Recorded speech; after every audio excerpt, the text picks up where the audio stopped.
Hi, this is Phil, and I'm here to tell you all about the Capes and Lunatics Patreon. Get early access to all of our interviews, including the monthly Chichester chats with writer and comic book legend D.G. Chichester, new episodes of classic Capes and Lunatics shows, including The Quantum Zone, This, That, or the Third, and many, many more specials, all completely uncensored. Access starts for $3 a month, full video when you pledge $5 a month. Check out the link in our show notes or go to patreon.com/CapesandLunatics. Hope to see you there. This is Jeremy Adams, and you're listening to the Capes and Lunatics podcast. In brightest day, in blackest nights, no evil shall escape my sight. that those who worship evil's might. beware my power. Green Lantern's light. Hello and welcome back to Sector 2814, the Green Lantern Podcast. I am Phil. Joining me, as always, the master of, well, all cores, living and dead. It is. Will, hey everyone. And yes, I know that wasn't the Black Lantern oath, but I'm going to mix it. I got 13 weeks. I'm going to mix it up. Yeah, and that looked awesome, man. Yes. That looked really great. Yes, we so, do. Bravo. We have an intro video. Well, we will for all the shows, but so yes, check out the YouTube if you want to see that, kids. All right, kids. So yes, this time we're talking part 2 of our 13-week journey. This time, epic, maxi series. This time we'll cover Tales of the Blackest Night, Tales of the Core 2 and 3. Yep. Green Lantern 44 and Blackest Night number 2. That's right. Number 2. All right. So, you know what I forgot? I forgot to talk to you about last time. What was that? Green Lantern number 6. Oh, nice. And I didn't bring it out, but since we just talked last time, the War Journal came out. Was it number 3? 3. The John Stewart. And yeah. I saw the solicitation for number 7, so I think it's ongoing. Oh, what, War Journal? Yeah. Oh, maybe. Number 7? They solicited 7 already? I think so. Hang on a second. Let me look. I was going to say, if 3 only came out, I didn't think they solicited that far ahead, unless they were going to like double up a month or something. That would be awesome, but... Or did you see Green Lantern number 7? Maybe I did. I don't know. Because this was Green Lantern 6. Let's see. Where is it? They have on the blog of Oa, which is, a great podcast as well. They have the, let's see. Where is it? Is loaded series, past series. Where is, they usually do, solicitations.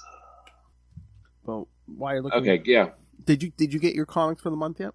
No, I just got notified that they've shipped, so they are coming. Oh, nice. It looks like Green Lantern number 9 for December 15th. They released their solicitations for March. So Green Lantern number 9, Sin Sons number 2, Green Lantern War Journal number 7. Oh, okay. They might have to double up then, because I think only it? It's only like 3 came out. So yeah, they might double up a month or 2. So yay. Might get even more Green Lantern every month. And I haven't had a chance to listen to it yet, but the blog of Oa does the podcast of Oa, and I believe they have an interview with Philip Kennedy Johnson. So definitely something worth checking out. Like I said, I haven't done it yet. It's on my list to do while I'm off this week. So. Hey, Philip Kennedy Johnson, I've hit you up for an interview before. Hey, how about sharing the love? All right. So yeah, I mean, again, Green Lantern 6. We got the Hal Jordan Sinestro fight. I don't know. I won't spoil. Like I said, one of our theories. It kind of gets confirmed, but we don't see how or why yet. But, you'll be happy. You know who shows up on the last page? See Hal Jordan. Here, I don't want to. Razor. Yeah, I saw the. Yeah, I was like, oh, he's gonna love this. Speaking of Green Lantern the animated series, look what I got for Christmas here. Ooh, the Blu-ray. Nice. So, the fact that Razor now exists in the DC universe, not just as part of the animated series, and he seems to know how, and that means when did did what happened in the animated series sort of happen with them, or what do we know? What do we know? What do we don't know? I mean, we don't know a lot. Or maybe Razor's something now in the maybe something universe. took place between the last series and this series, because I mean we did have a year real time gap in this. Yeah, exactly. But Razor, that is very spoilery and very cool. Very, very cool. Yeah, I won't spoil too much about the War Journal issue, except Jon Stewart gets his hands on the ring. You know, that Green Lantern who worked for the United Planets who came after him. Yeah, gets a hold of that ring, and kind of with John Henry Irons' help, kind of like retools it and reworks it. So John has a lantern ring now too. So, but he doesn't. He doesn't need a ring. Why does? I know. Maybe because he's infected. Maybe that, just... I don't know. Maybe it'll keep the... Yeah, okay. But I'm just saying, so now, Hal and John have rings from, like, 2 different sources, so... Okay. Oh, I mean, we still kind of don't really know where Hal's ring comes from, but... Yeah, I'm hoping we get looks like answers are coming next issue, so I'm looking forward to... Well, I'm looking forward to reading this issue, since I haven't read it yet, but I'm definitely looking forward to kind of some answers. And we know, thanks to Sinestro, that the emotional spectrum is, what did he say, is off? Something's wrong with it? And then, he goes into rage mode from a yellow ring, which is kind of weird. Yeah. And of course, we get another, supposed son of Sinestro backup story, so. Yeah, I don't think those are for me, and that's okay. At least the art it's not for me. Sometimes I think they try to do stuff for maybe get some anime fans in here. I'm just like, that's not for me. It's written by Tomasi, who's writing the Green Lantern Corps that we're talking about. Well, not this week or last week, but probably next week around this era. Yeah. So yeah, there's your world of Green Lantern. Oh yeah, and I think Alan Scott came. Does Alan Scott come out this week? I think maybe. So I'll probably pick that up tomorrow. Yeah. Well, yeah. Word Journal came out last week, right? Here, let me check my list. Alan Scott #3 comes out this week. So cool, very cool. All right, should we dive into these Black Lantern issues? Into the black. They're not Guy Garners, for God's sake. All right, so yes, we'll start with the 2 Tales of the Corps issues. So yes, we'll start with Blackest Night, Tales of the Corps #2 from September 2009. Again, we got a bunch of stories in here. The first one, Tales of the Red Lantern Corps, Fly Away. Yep. And he's don't have huge synopses. So Atrocitus tells the tale of Bleeze and how great rage was born inside her. And that's the summary for that one. That's okay. Nice. Which was kind of dark. I mean, yeah, slavery and a yellow lantern, and it was pretty dark. Well, yeah, I mean, she was basically this beautiful young woman on this planet, and I don't know, her family was trying to find her a suitor, but then meanwhile, Yellow Lantern shows up and basically just takes her away. Mm-hmm. To Ranks, the sentient city, I believe, right? Mm-hmm. Yeah, basically, mangles her wing, because she has wings, mangles her wings, and then, I don't know if this was, they're in the middle of space, but I don't know if this is the beginning of an attempted rape, but then that red ring shows up and just, And she, goes all rage mode on that Yellow Lantern, who you have to admit was really not a nice person. Oh no! I mean that was that's the best use of that red vomit we've seen so far, because he's forcibly kissing her, and then that ring gets on her finger. Just yeah. Indeed. Rage. Full on rage mode. Yeah, because I was gonna say, did they even say what this Yellow Lantern's name is? I mean, they say he's from Sector 465, but I don't know if they actually gave his name, unless it was in one of those files we went through. Because again, they put the Lantern files in these issues again. Oh yeah. Mm-hmm. Just in case you miss it anywhere. Because again, the files were in the first one, and then was it Blackest Night Zero? Zero had it. Yep. Also had checklists for all of the Blackest Night stuff. So yeah, they want to know, make sure you knew who was who, kids. So yeah, that's basically how she gets her ring, and then the second what? It's interesting to me that, and I think it's spelled out. Maybe we'll get there later in the actual crossover, but I think it's spelled out that all of these rings are based on Owen Tech, right? I think they all come from the way the Guardians made rings, right? Mm-hmm. So, which I think is kind of cool. Even the black rings. Oh yeah. Mm-hmm. All right, and then the second story, Tales of the Star Sapphires, Lost Love. Carol Ferris accepts the offer to join the Star Sapphires. We get a nice recap of her, love life, and how many times? I think she turns it down 3 times, and then they show her a picture of the War of the Light, with Hal being in danger, and she's like, fine, whatever. Well, I love that first page where she's flying in the jet, and then the ring shows up, and she's like, "Oh, come on, not again." Yeah. Yeah, who did the art in that one again? This was Gene Ha. Ah, that's right. Yep, that was Gene Ha. He's he did Hal story pre-Emerald Twilight in the 30s or 40s, I think. Part of the crossover. Oh yeah. Third Law maybe, or it was the I can't remember which one it was, but he did one of those. Yeah, he's a really great artist. Also did ABC comic stuff, Top 10 with Alan Moore. Oh yeah, he's been part all of over. Tom Strong and all those titles. Oh yeah, he's been all over the place. But again, Carol sees her past when she first met Hal as a kid. We see that again. Yeah, how her father was ill, but she sees that flash of the war and Hal dying, and she's like, "Is that the future?" I really won't tell her. She says, "I accept." Yeah. She hears love call. Yeah, then that voice, "It's time to come home, Carol. Your army awaits." Queen of the Zamarans. Yeah, Agapo. Yeah. Mm-hmm. Someone tells her the Sinestro Corps is approaching. Mm-hmm. She's like, whatever. Love conquers all. Mm-hmm. So basically, the 2 big ones we kind of already know is Carol and then Fatality. Yep. Fatality. She's been all over the place since they introduced her. Yes, indeed. All right, and then we get Tales of the Orange Lanterns. Was it Bloom Godhead? The history of Bloom is revealed, including how he became one of the Orange Lanterns. Yep, he's basically a show up on your planet, give me all your stuff. Basically eats it. Yeah, exactly. A giant floating head with tentacles. Yeah.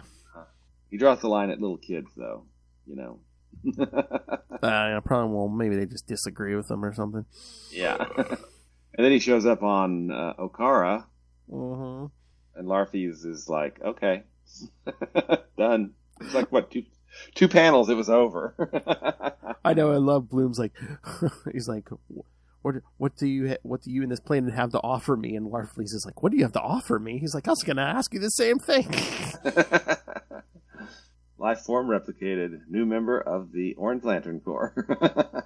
Yes, Bloom of Sector 2751. You belong to Agent Orange. So yeah, just Larfleeze sitting on top of this giant head going, mine. Exactly. Yeah, that's a nice profile. All the other profiles have the core members arrayed out. His is just Larfleeze. Oh, I forgot to do the credits, but yeah, Tomasi wrote this story, so. Oh, cool. And then, of course, Tom Mandrake, artist on this. Oh, classic Spectre artist. Mm-hmm. And Martian Manhunter. I did make sure I threw in my 2 cents. Not to get too far off topic, but I saw on social media, which I forget which one it was, but someone mentioned or tagged JMD Mateus and was telling him how great his Spectre run was, and I was like, yeah, why don't we get this collected? Yes, why don't we? And of course, and he said something along the lines of, I hope so. I wish. Yeah, because there are some truly beautiful stories in that run of the Spectre. Oh yeah, really. Again, I don't know if it's just the eras, but it's just there's so much stuff he has done that they hasn't haven't been- collected, yeah. like that, and like even on the Marvel side, like I think some of his Captain America run. I know especially some of his spectacular Spider-Man run with Sal Buscema. Yeah. Mm-hmm. Yep. All right, and then was the orange one the last issue? Oh yeah, the Orange Lantern story was the last one in that issue. All right. Cool. So, yeah, so it's so. I mean, I'm trying to remember if we got more in the first issue, but I'm just like, yeah, these are kind of like just like flashback, especially when we start getting into the next issue. It's kind of like flashbacks and stuff, and not even just like other cores. I mean, we're gonna get a Kilowog flashback here coming shortly. Exactly, and that story was actually adapted in Green Lantern Emerald Knights, the animated, which was adapted really well, and this is a good little story. I don't know why. Poozer. Yeah, Poozer. I was thinking about it. You know what? It's funny. I was actually thinking about reading that or watching that like a week or two ago, and I was like, I don't know why I didn't, but might be the time here soon. Yep, and you should watch while I'm off. Oh yeah, series as well. That's on Max. So I can just punch up the app too. Yeah, so much good stuff. So little time. Exactly. So little time. So much good stuff. I mean, I got to go get my regular weekly comics tomorrow, and then one day I want to run out to one of the malls I usually don't go to because someone at work told me last week. He's like, oh yeah, this store. Like I've been there before, but it's been a few years. He's like, oh yeah, they have this little store this little room off to the side where there's like it's all dollar comics, like back issues. I'm like, oh great.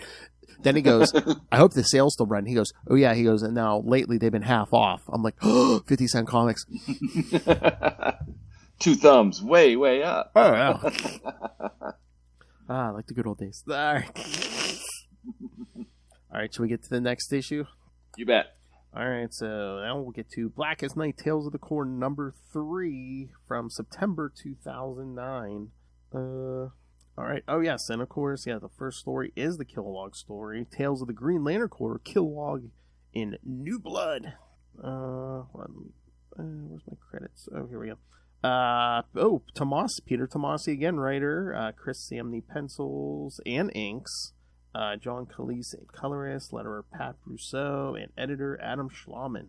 I don't even know if I have a synopsis. Is there even a synopsis for this one? Man, come on, this was such a good one. All right, I don't know if I have a synopsis for that one, so. Or I don't know if I have a synopsis for any of the ones in this issue. All right, let's go. All right, so in this one, we get the trainer who trained Kilowog. Yes. Which is the origin of the term Poozer. Yes. But Kilowog is a trainee, and the trainer's putting him through hell, and he's putting him through hell because he wants them to live and be into old age and be old Green Lanterns as opposed to the norm, right? And they're called away to a problem with other lanterns. They get there, trainer guy gets killed, and Kilowog saves the day. Heck yeah! And one of the lanterns that he helps save as a trainee. Did you get that in the final page? Oh yes, Thal Sinestro. Yes, exactly. I was like, wow, I'm not used to him being nice to him. Jeez. Exactly. He says, if you become a lantern, I hope you would look me up in Sector 1417 if you are ever in need of assistance. Yep. Do you think, is it just a coincidence, or do you think, is it supposed to, the guy's an alien, but do you think is it supposed to be, oh yeah, this is why he likes this guy, but the drill sergeant, doesn't he look a little like Guy Gardner? A little, kind of, yeah. Is there just supposed to be enough of a resemblance where it's like, oh, of course he, whenever, especially even when everyone else hated Guy, that's why Kilowog kind of had like a soft spot for Guy because he reminded him of this guy. Yeah, I can go with that. I like that. But no, I thought it was a pretty interesting. That's a really good. Yep. How the drill and like I said, started. Yeah. And I think it was done. It was adapted really well in the Emerald Knights animated movie. I think they did a really good job of it. So, and it was a nice touch with Kilowog did not have his badge yet, right? He didn't have the lantern symbol. It was just a white circle, right? And then as the drill instructor's dying, he puts it on there with his own blood that he has. He's now a lantern. I mean, that's pretty hardcore. No pun intended. Yeah. But yeah, no, that was a good story. And then, then it's the second story. We get an Aricia, Daddy's Girl. Once again, written by Peter Tomasi. Mm-hmm. Mike Mayhew, artist. Andy Troy, colorist. Pat Russo, letterer. Adam Schulman, editor. All right, so. Which, again, I'm trying to remember, did they ever mention this anywhere else before that, like, at least in her sector, that ring is handed down, generations of family? Yes. Yeah. No, but it was nice that they showed, his father's father, his father, and him, and then she wasn't the next one to get the ring. It was an uncle. Yeah, so it was her father's brother, yeah. Yeah, and then she got the ring right after that. But I thought it was cool that they show that she trained for this. This was part of her, life from a very long time, right? Mm-hmm. But that was a cool touch. Oh yeah, that was nice. Yeah, they showed her. Yeah. And of course, at the end, she's smiling because Kilowog's yelling at her. So it's a nice touch, I thought. Or when her father took her to Oa, and she's already a big Green Lantern fan. She's like, "Oh my God, you're Kat Matui." Yeah. Oh, and there was a book written by Tomar Ray. What was the name of the book? Oh, like in Brightest Day or something like that. It was. What was that? Hang on, I'll look. I'm thumbing through here. I'm trying to find. Where is it? I didn't see. Oh wait. Tales of the Green Lantern Corps by Tomar Ray. Ah, that's what it was. So I'm like, oh wait, is that all those backups? Tales of the Green Lantern? Is that supposed to be from that book? Yeah. Oh, and by the way, these two issues, along with the first issue and Adventure Comics, I think 4 and 5, are collected in this volume. Blackest Night, Tales of the Corps. Oh, surprise. Mm-hmm. But yeah, like we said, after her father's killed, then he just flies off one night, and next thing we know, then they're having his funeral, then the uncle gets the ring, and then one of their aunts throwing her a birthday party. That's when the ring comes for her, because I guess the uncle is dead now. Mm-hmm. And so I think that there was a little bit of retconning here, and I'm okay with it, because it's very awkward to talk about Green Lantern in the 80s. Oh, the whole age of consent thing. Yes, it's very awkward. So I kind of like that they have retconned it so that Aricia was never that young, right? I mean, they retconned it and said she was really old before, but they make her older when she became a Green Lantern here. Physically older. So yeah, I'm kind of glad they're ignoring that, because it's just weird and creepy. Yeah. Yeah. Well, it wasn't weird and creepy till your buddy made it weird and creepy. Well. No, it was weird and creepy. Well, yeah. I, of course, love Hal Jordan. I do. So I'm trying. So, and then is that the only other story in here? It's those two, and then you get. I don't know in your collection, but it's like in this we got those two stories, and then they got some of the what do you call it? Like the behind the scenes pages for Blackest Night, like the black and white pages. Yeah, and did it give you like character designs that weren't used? I don't know. Hold on, let me see. No, not really. No, we just got like black and white pages. Was that Blackest Night 0 or number 1? Yeah, we just did like the black and white pages. Yeah. So let's see. Fly Away, Red Lantern Corps, Lost Love. There's a Blackest Night checklist in the issue. Then Star Sapphire's profile page. Bloom Godhead, in the Ancient Orange profile. The Black Lantern Corps profile. And then the Symbols of the Spectrum was 2 pages. Oh, yeah. You know what? Yeah, no, that was it. Yeah, because here, for my notes here, it's saying, the Kilowog story, the Aricia story, and then we get Blackest Night 0 director's cut. Yeah. Mm-hmm. Yeah, so Death becomes us. Yeah. I liked all these stories, but I'm like, did we need 3 issues?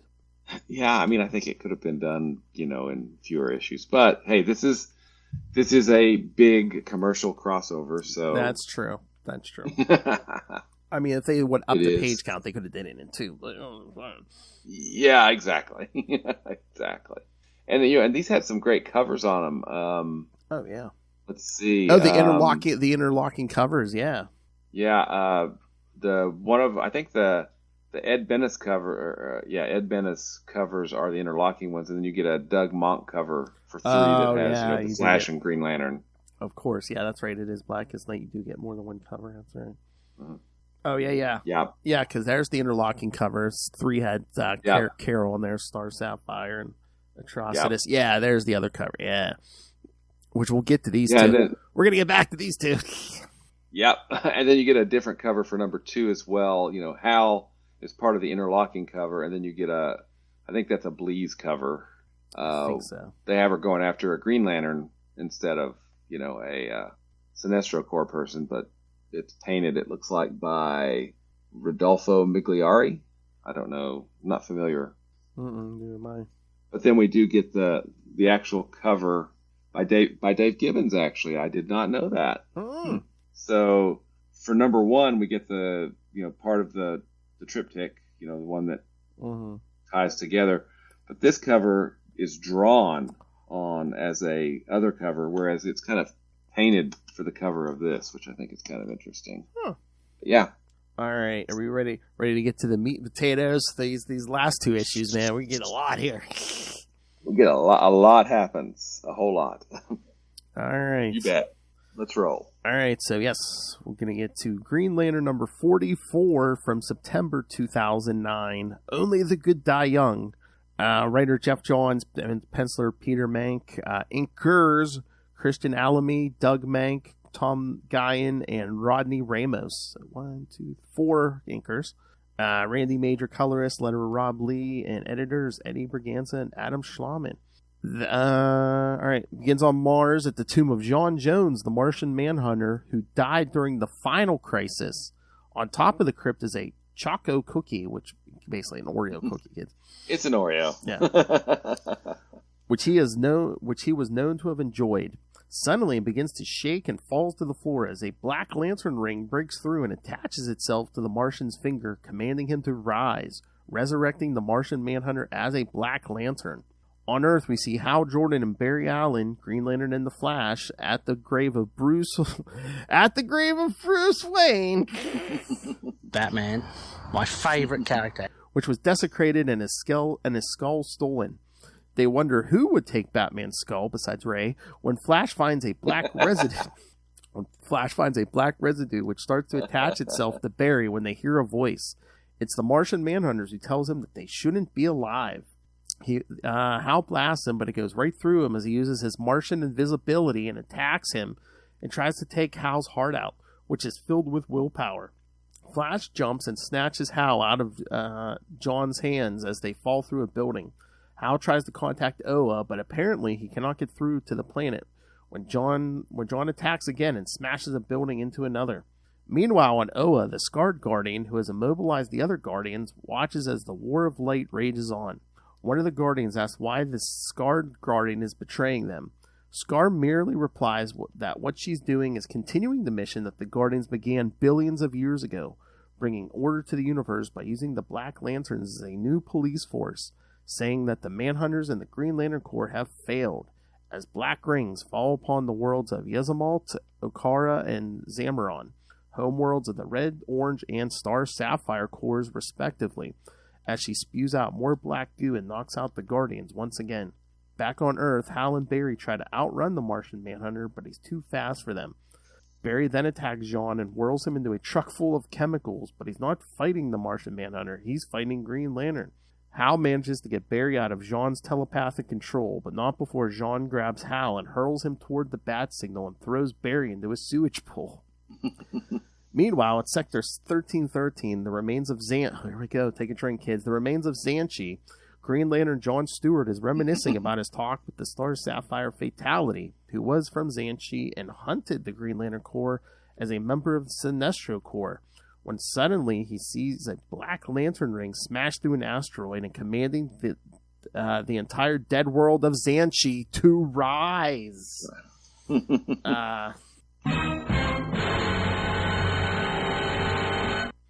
That's definitely worthy of that. Oh, yeah. Whole dead world. All right, thoughts, William? Really good issue. I mean, it's one thing that I think Johns does really good is he shows us exactly how formidable. I mean, this is the Martian Manhunter. He has all the powers of Superman, plus he can change his shape, plus he can turn invisible, and he has telepathy. Oh, yeah. I think is it this issue or the next one? He even says, he's like, why do people forget I'm as strong as Superman? Exactly. I mean, he's kind of, kind of a tough cookie. And he's given Hal and Barry a hard time. Yes, he's as strong as Superman, and he can look like anyone. Exactly. Right now he looks like, well, a Black Lantern, but yes. Whatever. And again, I forget if it was this one or the next one, where like he even like assumes like his normal shape, and it's just like. Mm-hmm. But yeah, no, this is good. And again, all those Black Lanterns can see, what you're like powered by. Like he can see Hal glowing green with willpower, and Barry's blue for hope and stuff. Yeah. Hope, mm-hmm. Yeah, which is a bit of a foreshadow in what will happen to some of these characters as the Blackest Night rages on. Characters will get deputized, which I think is kind of cool. Mm-hmm. And again, just this character who knew them, and again, it's a telepath. Like John's, basically telling Barry, he's like, "What would happen? What would happen if you left Iris and Wally again?" But then, what do you think when he says to Hal? After everything you did, if you died at the right time, you would have gone straight to hell. Yeah, exactly. He kind of did, but whatever. Yes. They got a second chance. Yeah.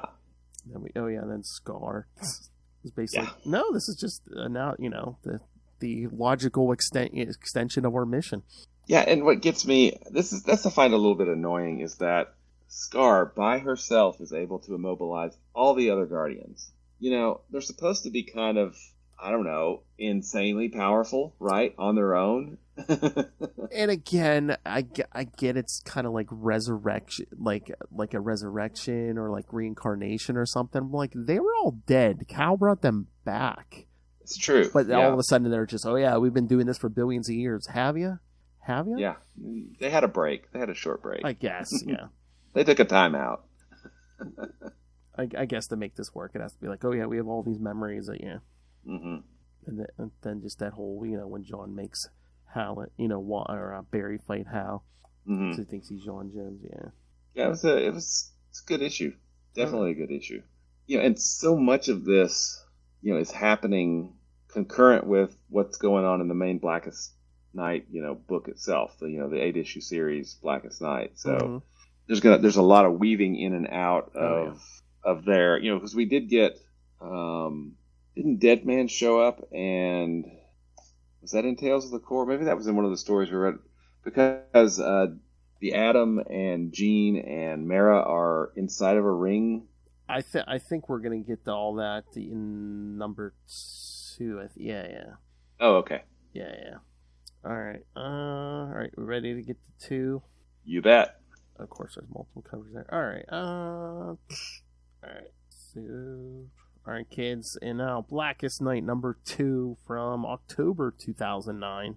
Let's say, is there a title, or is it just Blackest Night Part 2? Writer Jeff Johns, penciler Ivan Reyes, inkers Eau Claire Albert and Julio Ferreira, colorist Alex Sinclair, letterer Nick J. Napolitano, and editor Eddie Berganza. In Ivytown, the Atom calls Hawkman, trying to talk to him about the recent death of Jean Loring, despite what Jean did during the Identity Crisis. Again. Yeah. Ray still loves her, and he's still having trouble letting go of her.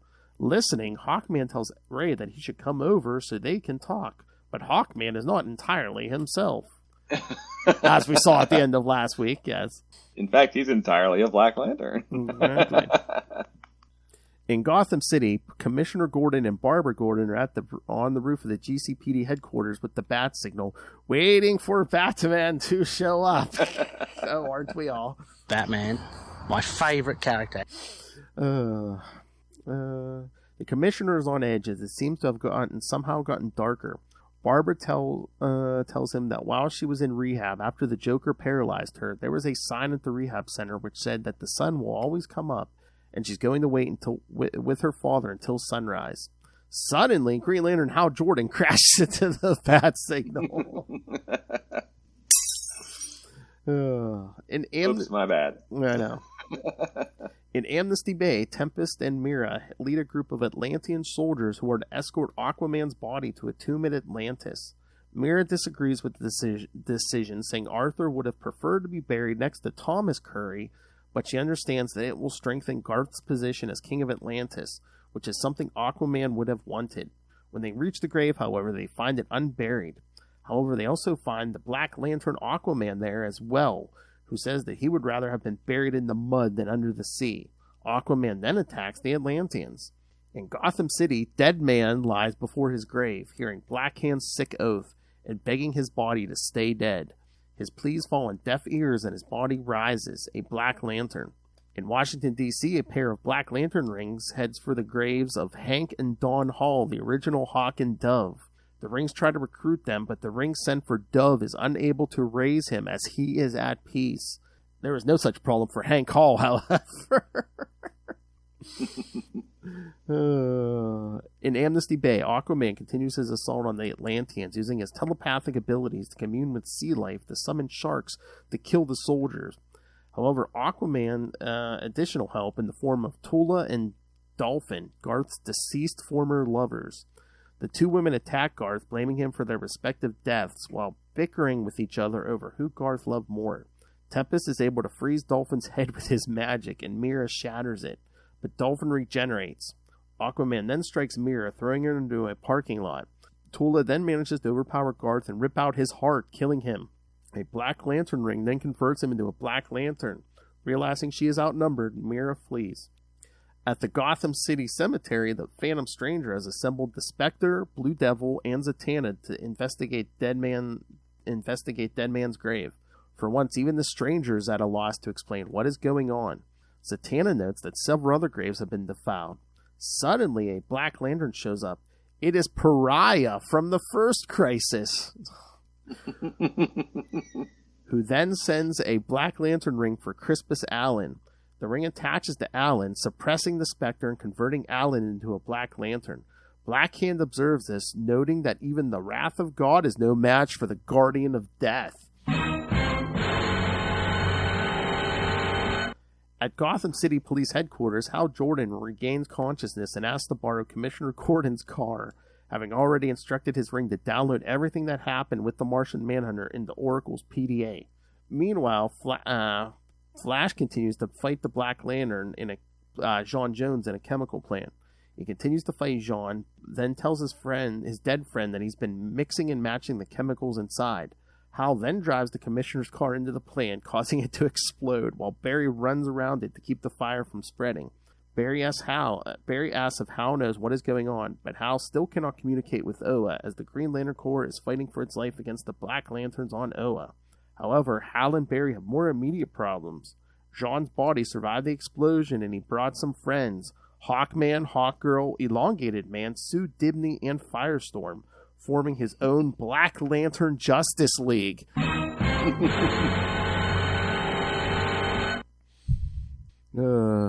Still more lively than Detroit kids. All right. Thoughts, Will? Really good issue. But I'm curious because I'm going to have to look this up. We know lots of characters are killed during Blackest Night. We know that there are several characters brought back specifically that will tie into Brightest Day. Mm-hmm. Spoilers, we won't get into those yet. We'll wait till the end, okay? But it seems that there are a lot of characters that get killed that don't get brought back. I mean, I don't remember Tempest being brought back. Oh, yeah. I can't remember. I mean, eventually I think he does, but I don't know. I can't remember if and when he gets brought back.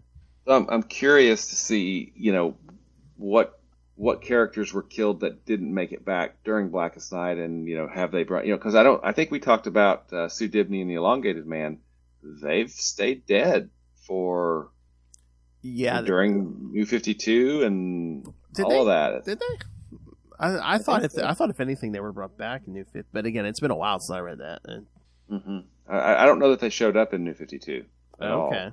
Yeah, yeah. I'm trying to remember. It's been a It's been a day or two. Exactly. You know, we've got some pretty high profile deaths so far, right? We've got the Hawks. Yes. We've got Tempest, Aqualad. Anybody else at the moment that? I'm trying to remember. Yeah, I don't think so. No, I was just trying to see. No, I was just trying to see if I could find what happened. The elongated man is. Mm-hmm. No. 1 year later, Blackest Night. Oh wait. No. Oh no, it looks like he may be back in New 52, but yeah, he might not be back until New 52. Yeah. Oh, okay. Oh wait. Oh wait, no. The Flash looks around to see if Ralph and Sue were among those resurrected by the White Entity, only to be told by Green Lantern they were not coming back. So. Oh. Yeah. So what? That's probably like close to 2 years then that they pretty much until everything gets rebooted. Yeah, exactly. Oh, maybe in Secret 6 during New 52. So okay. So yeah, kids, not everyone's gonna get resurrected right away. Hell, 2 years, that's an eternity for resurrection in modern comics. No kidding. Oh yeah, I didn't even mention this in the synopsis, but when that Black Ring goes for Crispus Allen and like locks out the Spectre, doesn't the Spectre start screaming, "I want Hal Jordan"? Yes. And so I hope that that's paid off, because I'm trying to remember. Yeah.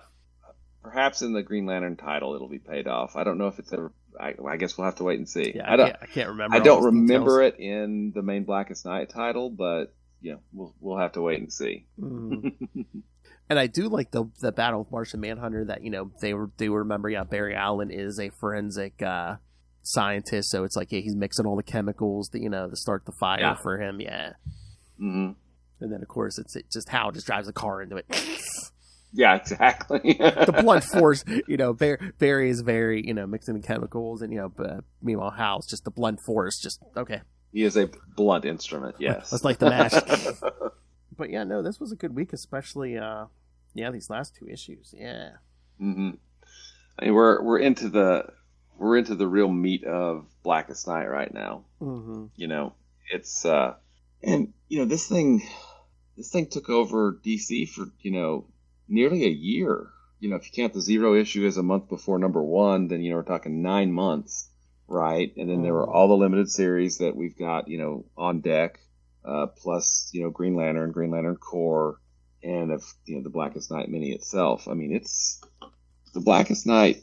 I mean, this is its collected edition here. It's not.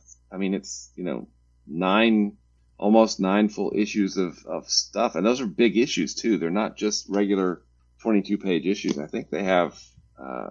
Let me check that real quick. I think that they were larger issues. They weren't just a standard comic size of 22. Yeah. Huh.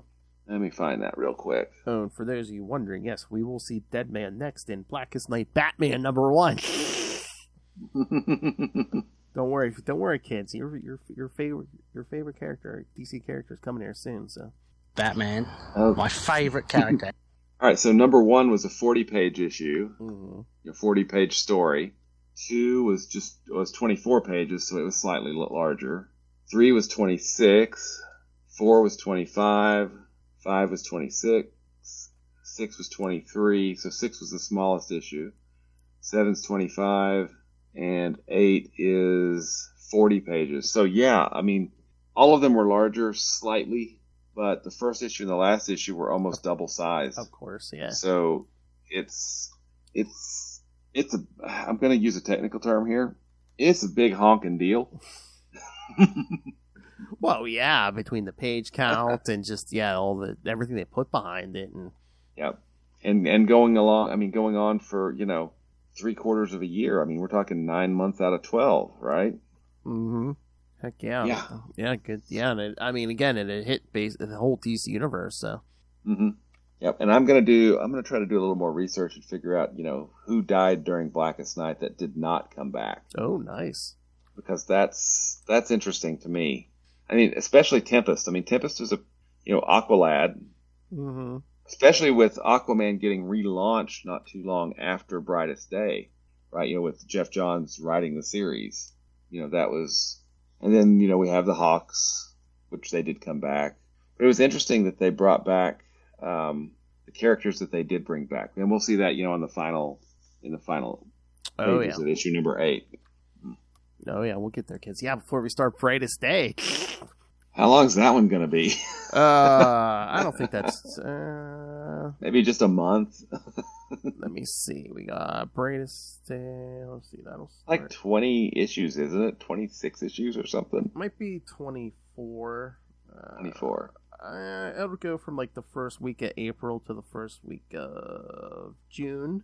But again, there's stuff in there too. There's Green Lantern issues in there. There's Green Lantern Corps issues in there. So I mean, it's not just Brightest Day. It's not just Brightest Day. All right. So So that's all those. All right. Anything else, William?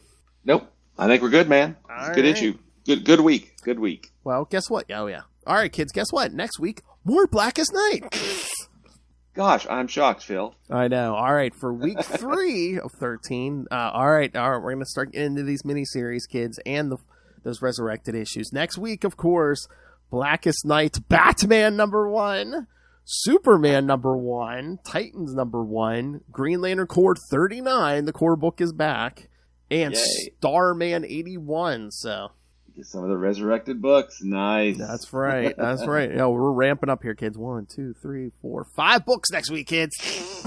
All right. Yes.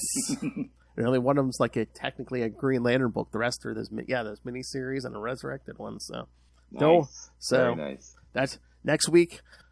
Next week is your week, Ray. Batman, my favorite character. Just for you. We expect feedback, Ray. That's all. Yes. I'm glad he's dead.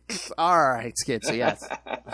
So and once again, kids, send us your thoughts. You can win a Green Lantern prize pack. So all I need is some feedback. Send it in on Blackest Night.